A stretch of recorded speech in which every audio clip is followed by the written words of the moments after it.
Welcome to This Explainer. Today, we are unpacking a viral script that claims a dusty, forgotten 1950s manual actually holds the secret to completely escaping the modern consumer cycle. We're going to dive into exactly how this piece of media hooks you, makes you second-guess literally every single purchase you make, and then offers up this seemingly magical solution from the past. Okay, let's look at this super aggressive hook. The author doesn't even try to ease you in. They just demand, stop what you're doing. And by pairing that with a really bold accusation that you are literally throwing your money away, well, they immediately make you look at your everyday routine and think, wait a minute, am I being completely scammed here? Which leads us to our first section, the modern consumer trap. Before they reveal the big fix, the author sets up exactly what we're up against. It's this really stark contrast between today's wasteful products and the rock-solid reliability of the past. Think about it. On one hand, you have modern products, which, let's be honest, seem practically designed to self-destruct the very second the warranty expires, basically trapping you as a perpetual customer. But on the other hand, they present this 1950s method, something built for absolute longevity, costs just pennies, and fosters true self-reliance. And here's where it gets highly specific. The source claims modern items are deliberately packed with fillers, so you're forced to go back and buy more in exactly 30 days. Yep, 30 days. The author is absolutely not presenting this as just bad luck or some weird coincidence. No, they frame it as a highly calculated business strategy. Modern products are supposedly stuffed with these fillers, specifically so they run out fast, virtually guaranteeing you'll be standing right back in that checkout line next month.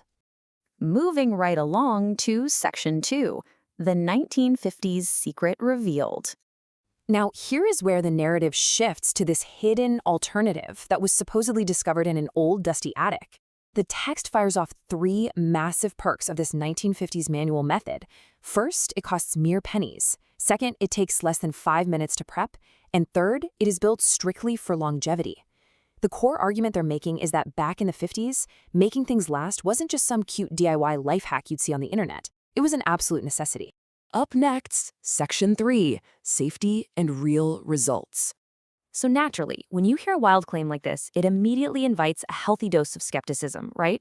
Well, the script brilliantly pivots here by anticipating your exact pushback. They ask, is this safe? And if it's so great, why isn't it everywhere? By addressing these questions head-on, the author is directly aligning with you, the viewer. They're essentially saying, hey, I hear your concerns and I've got the answers. Honestly, it's a highly effective way to completely disarm any initial skepticism you might have. And to answer that safety question, the author totally bypasses hard scientific data and goes straight for personal, anecdotal proof. They claim they've been using this exact method themselves, and the results aren't just, on par with expensive store brands. They are explicitly better. For a lot of the audience, hearing that kind of personal, first-hand endorsement serves as the ultimate proof. It really seals the deal. Okay, moving to Section 4, the profit margin motive. So, that brings us back to the question, why isn't this everywhere? Well, this leads us straight to the overarching antagonist of the story, which is corporate greed. The absolute crux of the author's argument is summed up simply.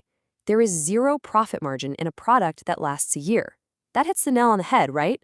They're arguing that these massive companies are intentionally suppressing this 1950s method, not because it doesn't work, but actually because it works way too well. This perfectly breaks down the competing interests at play here. On one side, you have the system, and their goal is dependency. They absolutely need you to be a perpetual customer. But on the other side, you have the individual. Armed with this 1950s manual, that individual can achieve true self-reliance. The text frames using this DIY method as literally opting out of an exploitative system. I mean, when you put it like that, who wouldn't want to choose independence? And that brings us to our final section, Section 5, Breaking the Cycle. This is really the climax of the source material. It's where the author empowers you to take immediate action, and they do it with a highly specific 3-step call to action. Step 1, get the free guide with all the exact ingredient ratios, which is conveniently linked right there in their pinned comment.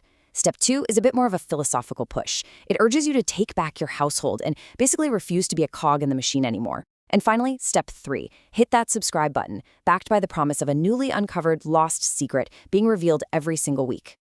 The source leaves us with this incredibly powerful redefinition of identity.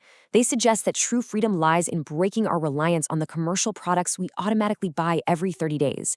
It is a fascinating look at how nostalgia, frustration with costs, and this deep-seated desire for independence are all masterfully woven together into one seriously compelling pitch.